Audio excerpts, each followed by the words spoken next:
Otherwise, our sweetie is going to find herself in a rather unexplainable situation. Oh, Sweetie murmured. I just wish I hadn't hurt them, she added miserably. Trixie sighed. It'll be okay, sweetie. You had no intention of hurting them. You were simply confused. I'm sure your friends will understand. Little Philly nodded tiredly before she looked lazily towards Ponyville, blinking in confusion as she saw Spike running back to them. Well, that was fast. Yeah, this dimension Spike is on meth always. Trixie looked back towards the approaching dragon and frowned. Too fast. He couldn't have even got halfway to the library yet. The pair watched as Spike jogged up to them, out of breath. I got this from the princess, he said, shakily holding a scroll up in his claws. He bent over, wheezing. Phew, I gotta lay off the gate. Blinking, Trixie levitated the scroll up and opened it. As her eyes scanned the page, she started looking ill. Trixie? Spike asked. Is something wrong? It's Twilight, the showmare said worriedly. She was supposed to have arrived last night. What happened? Wasn't she with the princess? Sweetie asked. The princess says that Twilight decided to go home on her own after stopping in a village to investigate some legend, the Blue Unicorn said, reading the scroll. She's worried since Twilight was only supposed to be there for a couple hours before heading back here. Trixie smacked a hoof to her forehead before letting it slide down her face, a frustrated groan escaping her. She better not be in trouble. What town is it? Maybe we can go get her. Trixie looked down at the filly. Marephage. What do you mean by we? I'm not staying here while my teacher's in danger, Sweetie declared without hesitation. Even if she wasn't teaching me, Twilight's still my friend. Since when have you been so close to Twilight? Spike asked Sweetie, but she ignored him, concentrating on the showmare instead. Trixie sighed, wilting beneath the little filly's stare. Listen, Sweetie, you are indeed very talented in magic, and you would make Twilight proud with how fast you are advancing. But you are still very young. It would be completely irresponsible of me to take you with me. But, Sweetie looked down at the floor angrily. Why is it always like this? Sis treats me like this all the time. The only ones that never do are Apple Bloom, Scootaloo, and Twilight. She blinked back tears. Listen, Sweetie, you have to stay with your sister. It's too dangerous. We don't know what happened to Twilight, the showmare said kindly. No, Sweetie said as she looked up at the other unicorn. I can't. Don't you see? I can't go back home. I don't even know what I will. I have to learn to be stronger, and I have to help Twilight. Please, don't leave me behind. I can't let anything happen to her again. Not again. Trixie looked unsure. For a moment, she had forgotten who she was dealing with. This might be Sweetie Belle, but it wasn't their Sweetie Belle. It was true. There were no guarantees that Sweetie would return home once they figured out how to send her on her way. If she got into trouble, would she be able to defend herself? A shield spell was useful, but other than levitation and prestidigitation, there's little else the filly had at her disposal. Danger in some other universes. Was it better to leave her behind, safe in Ponyville, or would it be better to take her along and try to instill some of the world knowledge she had? The showmare sighed. This was not what she imagined she was going to be spending her month like. Dodging challengers? Yes. Suddenly finding out the little sister of one of her friends was in reality a dimension-hopping filly unicorn? No. Embarking on a sudden quest to find her lover? Well, perhaps, considering her lover and friend's habitual attraction to adventure, but a sudden quest and a dimension-hopping filly at the same time? Certainly not. And now here was Sweetie staring at her with those big, green, puppy-dog eyes of hers. Trixie knew Twilight was probably just caught up in her studies. Still, she had an uneasy feeling about the entire situation. I'll be good, Sweetie promised. It's just that, if anything happens to Twilight and I'm not there to help. She looked down. I don't know what I would do. I have to make it up to her, Trixie. Please let me make it up to her. Hold on, Spike said, stepping between the two. Since when does Sweetie Belle hang around Twilight enough to be her student and friend? How come I never noticed? What is going on here? Yes, tell the dragon what's happening.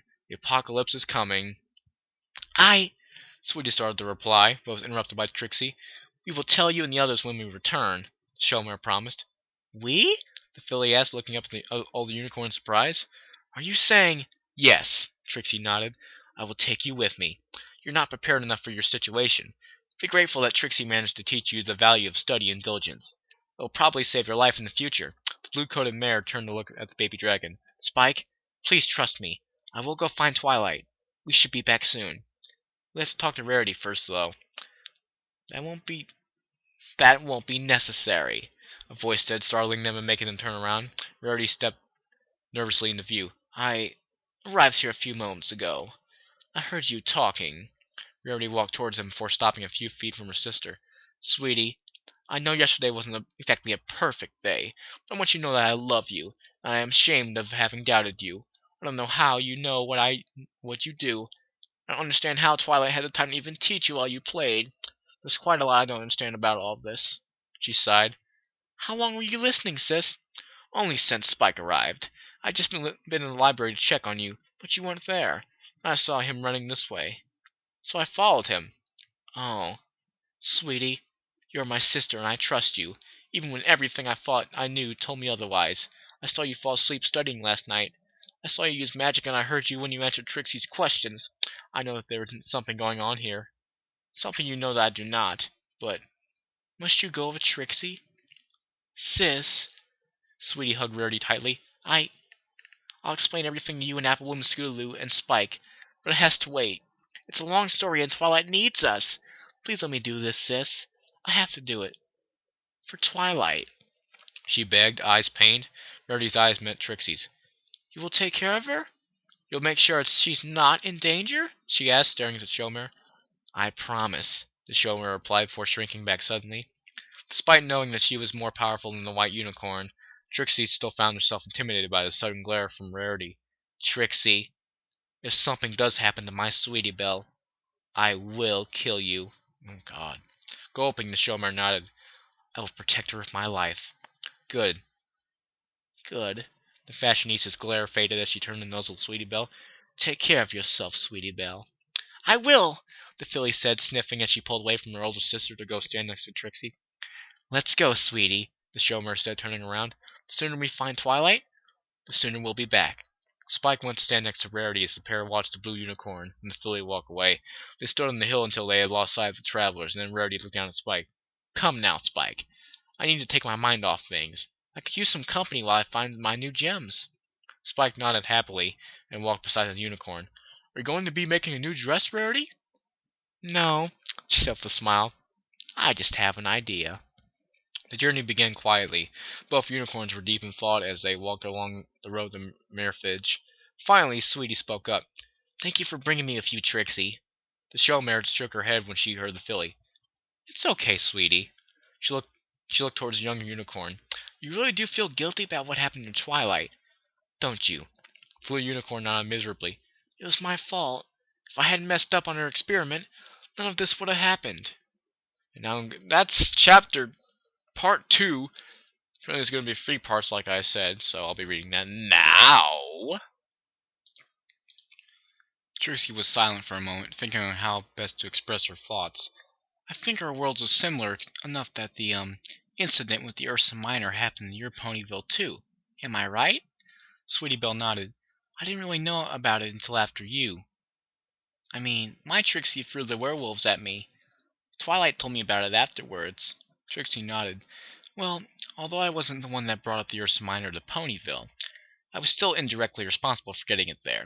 If I had kept an eye on Snips and Snails, I would have noticed that they were too easily impressed with my feats that they couldn't really distinguish showbiz from reality. She coughed. Sometimes we do things without thinking about consequences, sweetie. I inflated my achievements to the point of fantasy to inspire and amaze my audience, but I never thought that might be too much for impressionable minds. But at least nothing happened, Sweetie argued, her voice threatening to break. I blew up the library. Just because the Ursa was contained doesn't mean something much worse couldn't have happened, Trixie pointed out. I was lucky that Twilight was there to save my and Ponyville's collective hide. She looked sadly at the filly. But you weren't so lucky. It's random chance sometimes how our lack of foresight plays out. I've learned a great deal since then, sweetie. But you're just a filly, and what you're dealing with is more than any pony should at this time in your life. Except that it was an accident. But as you struggle to make up for it, also accept that certain things are beyond your control. Sweetie Belle said nothing, her mind replaying the incident over and over. The way the out-of-control magic had coursed through it and enveloped Twilight. The way her mentor had turned it to crystal and shattered. There's no way I can ever forgive myself, she thought bitterly. How can I ever make up for it? I killed Twilight. There's no bringing her back. The pair continued in silence a little longer before Trixie spoke up once more. I don't know where you will go next, Trixie said, looking straight ahead, but perhaps. Would you like to learn some illusion spells?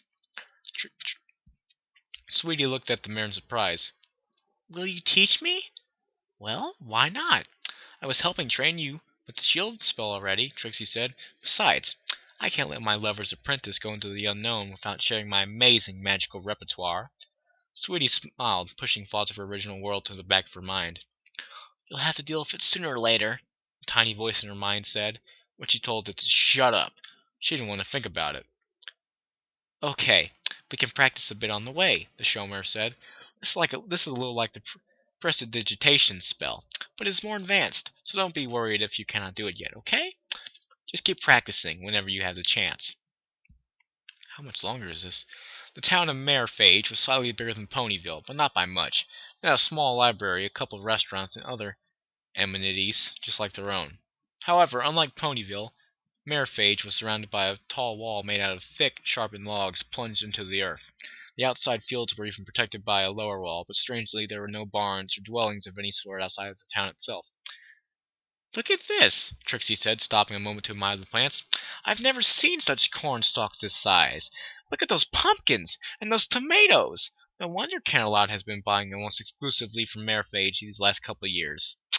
Sweetie Belle looked at the plants for a moment. Thinking about harvests and farms just made her think about Apple Bloom, and she didn't want to do that.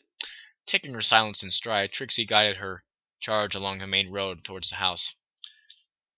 It was starting to get a little dark by the time they arrived. The pony up in an observation tower noticed them and waved with a lantern. Who goes there?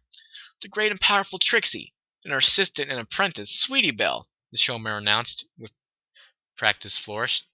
Apprentice? Sweetie asked, looking at the showmare with an arched eyebrow. Well, yes, Trixie said. It isn't as though Twilight has exclusive rights to you. Besides, I have been tutoring you for close to a day now. The gate swung open to admit them, Sweetie Belle smiling as she followed the blue-coated mare into the town. Inside the walls, the town looked to be pretty much the same size as Ponyville. At its center stood a decorative fountain from which a jagged rock, in the shape of a crescent moon, glittered in the light of the street lamps. Houses were less stylized than their hometown, having a more uniform look of its structures. All in all, however, it seemed to be a hospitable, if a bit too orderly, place. You were lucky to make it here before sundown, the Earth Pony Guard said as he trotted up to meet them. He had a brown coat and an honest smile. His cutie mark was a lit candle. Lantern case. At your service, ma'ams, he said with a curt bow of his forelegs. Welcome to Mirage. No doubt you are on your way to Viscolt, correct? Actually, this is where we are headed, good sir. We've come seeking a unicorn by the name of Twilight Sparkle. Oh. Lantern looked suddenly nervous. I'm afraid that Miss Sparkle is not with us anymore. Trixie's eyes narrowed. What do you mean by not with us? Well, you see, she didn't listen when we told her. Oh God. She didn't listen when we told her she had to be in town by nightfall. Another guard, older looking with a gray coat and a lock for a cutie mark, growled as he trotted up to them. She said she needed to be out there to find something. We warned her to be more careful and to come back here. By the time we had locked the gates, she hadn't come back. What? Sweetie Belle squeaked out. You didn't organize a search party? Trixie demanded, her eyes hard. Miss, we can't just organize a search for every pony foolish enough not to listen to those of us that know better. I'm afraid that, having been gone this long, the guard said, it's unlikely she's even still alive. A burst of energy nearly knocked both guards down as Trixie's magic manifested in a visible blue aura round her. Her eyes almost glowed with power. Do you fools even know who she is? She almost screamed, drawing the attention of other ponies in the air, who slowly walked up to the guards as they struggled to get up. Just some uppity unicorn from Canterlot, the gray one snorted. She is Princess Celestia's personal student! Trixie growled, anger emanating from every particle of her being, wisps of magical energy curling off her aura. She's gone missing and you didn't even attempt to find her! Trixie gritted her teeth in anger as another wave of energy radiated from her, the main gate beginning to protest as her magic slowly pressed on it. The guard's eyes widened. Stop! Stop! What are you doing, you crazy mare? Do you want to get us all killed? I'm going to do your job and go find her, you useless slob, Trixie retorted. Miss, please calm down, an elder unicorn asked, stepping out from the terrified crowd. There's a reason why we didn't go after her. Please! Calm down and let me explain. Trixie was about to ignore him when she felt a tap on her leg. Looking down, eyes still glowing with power, she noticed Sweetie Belle looking up at her. Please, Trixie, calm down. We can go find her. The Twilight wouldn't like it if you destroyed the town. The showmare took a deep breath and visibly restrained herself, the blue aura slowly dying away. Fine, she spoke through gritted teeth. You will tell us what happened, and there better be a good reason. The unicorn nodded, sighing in relief as the calm mare. He turned an annoyed look towards the gray-coated guard. Liplock, when are you going to learn some tact? There's other ways of breaking the news to a pony. The guard looked away angrily. Whatever. The elder unicorn shook his head sadly. Please, come with me. I'm the scroll shelf, mayor of Mythage. Shelf? Sweetie asked with a soft giggle before she could stop herself. Sorry. The mayor chuckled. I had cruel parents, he said with a fond smile. They were very good at name guessing, though, since that was about 80% of my work. Mr. Shelf, as much as I'd like to chat, I want more to know about what happened to Twilight, Trixie demanded. If the elder unicorn caught her slip, he gave no indication of it. We're almost there, he said, pointing to a small building with a sign that read Council Hall. They entered the building, and after finding a place to sit down, they did so. The mayor coughed before looking out of the window. Miss Sparkle was here, as you already know, conducting a bit of research, he said. She asked me if there were any ruins in the area, and I said no. He looked back at them. I lied. Why would you do that? Trixie growled. Knowing Twilight, she had to stray for the nearest library and found out there were. The mayor nodded. That is indeed what happened. Miss Sparkle left the town by herself when she couldn't get any pony to talk to her about the ruins. Why wouldn't you tell her anything? Sweetie asked. The mayor sighed. A few years ago, something happened, he said. Out of the ruins came two enormous wolves. The beasts would attack at night and drag one of our own with them to the ruins. We tried fighting, but they were too strong. And when the moon would be full, they would transform. The mayor shuddered. We searched the old records for mention of the ruins, and found that the two monsters had been trapped in their ancient times. They had been turned to stone by some sort of magic, but now it seems they have broken free. Why did you not warn Twilight? Trixie asked. She could have. Wait, Sweetie Belle interrupted, looking up at the mayor with a frown. These wolves, are they Romulus and Remus? The mayor blinked in surprise. Well, yes, but how? You know of them? Trixie asked, surprised, and her eyes narrowed. Were those? Sweetie nodded nervously. Yeah, but... She looked at the mayor. How did they get out of the ruins? I studied their story in the legends. The only way they could leave is if some pony took them out of their cave, or if the spell keeping them inside is broken. Trixie looked at the mayor. He shuffled nervously. We don't know who did it. It just happened. The legend also says that if they capture a mare near the full moon, they will try to turn her into one of them, Sweetie Belle continued. They were stopped a long time ago when they were bent on creating a kingdom of wolves. Who stopped them, Sweetie? And how? Trixie asked as she tried to calculate when the next full moon was. I'm not sure. It could have been the princesses, Philly replied uncertainly. But I'm sure we could find out if we researched it and... We don't have time, Trixie said, pacing around the room. The full moon is tonight. Twilight will become one of them if we don't act now. Sweetie frowned and looked outside, worry evident in her eyes. They will try to do it soon after the moon is out. It's a bit cloudy, and they'll want it to be as clear as possible. Good. That works in our favor, Trixie muttered, turning her glare towards the mayor. You will give us directions to the ruins. I can't let you go kill yourselves, the mayor cried out. You have no idea. We know exactly what we're doing, Trixie interrupted.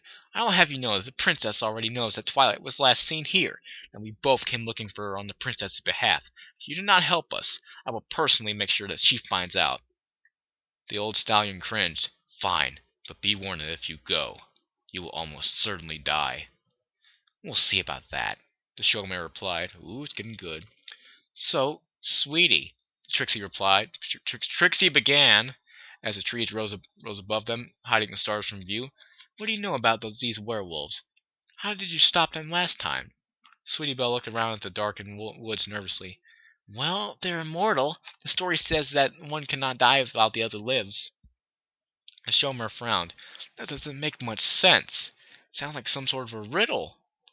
I didn't get it either, Sweetie confessed. I also know that silver burns them. That's how Twilight caught them. She made a cage and wrapped silver all around it. Trixie groaned. We don't have any silver. Is there any other way to stop them? What about that spell that kept them in the ruins? Sweetie shrugged. I just know that there was some sort of spell keeping them there, so only some pony willing would be able to release them. Trixie hummed to herself, eyes narrowing. Some pony must have moved it. She thought for a moment. You said that they wanted to create a kingdom of wolves? Why are they sticking to this small area, then? If they moved away, they would be able to catch more ponies than those in Mirage. Sweetie looked down. I don't know, Trixie. Sorry. The blue unicorn chuckled. I didn't expect you to know, sweetie. I was just thinking aloud, that's all. Her smile faded. I think the mayor knew more than he told us. Sweetie didn't answer. She was more concerned with the forest around them and the possibility of a werewolf attack. But why? They haven't even reported the werewolves for free to Canterlot! Trixie growled, sorry. Sweetie, tell me more about this legend.